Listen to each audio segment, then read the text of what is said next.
Rwanda, RDC, bonne nouvelle, comprendre le draft du texte des experts. Ce mercredi, M23, à chaude. Les experts viennent de confirmer ce que beaucoup espéraient en silence. Le rapport final scelle un tournant historique contre les groupes armés soutenus par l'étranger.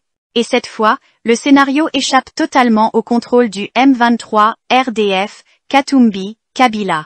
Rien ne se passe comme ils l'avaient imaginé. Leur plan tombe à l'eau. Et le plus révélateur? Même Joseph Kabila a fui discrètement vers le Kenya, réalisant que sa mise en scène diplomatique a lamentablement échoué. Ce que dit le texte. L'accord comprend des dispositions sur le respect de l'intégrité territoriale et l'interdiction des hostilités. Le désengagement, le désarmement et l'intégration conditionnelle des groupes armés non étatiques. Mais que signifie intégration conditionnelle?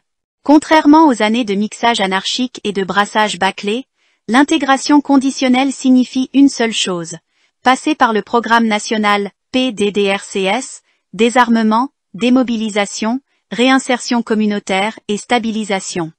Autrement dit, aucun groupe armé n'entrera avec armes, chefs ou exigences. Et voici ce que redoutaient déjà les M23 depuis quelques semaines. Le Qatar a fini par s'aligner sur les accords de Nairobi, ce qui a mis à nu leur isolement diplomatique. Ce qu'ils refusaient hier devient leur nouvelle réalité. L'Angola prend les commandes. L'Angola, via les accords de Luanda, jouera un rôle central dans l'encadrement du désarmement du M23. Un lieutenant-colonel et un officier supérieur angolais sont déjà à Kinshasa pour préparer le terrain. Le CONOPS du 31 octobre 2024, feuille de route sécuritaire régionale que Kagame avait refusé d'envoyer ses experts, est désormais réactivé dans le cadre du nouveau mécanisme de coordination de sécurité. Cette fois, le Rwanda n'a plus le dernier mot. Désarmement. Et justice.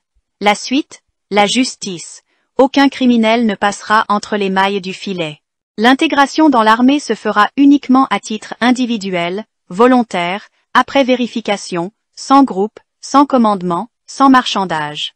Pas de brassage, pas de libération de prisonniers, pas de traitement de faveur. Était Nangaa, Makenga.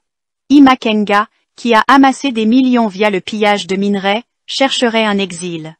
Mais le climat international n'est plus le même. L'impunité n'a plus d'asile. Quant à Corneille Nangaa, son rêve d'être le cerveau politique du chaos se transforme en cauchemar diplomatique. Un message clair. Soumission ou neutralisation.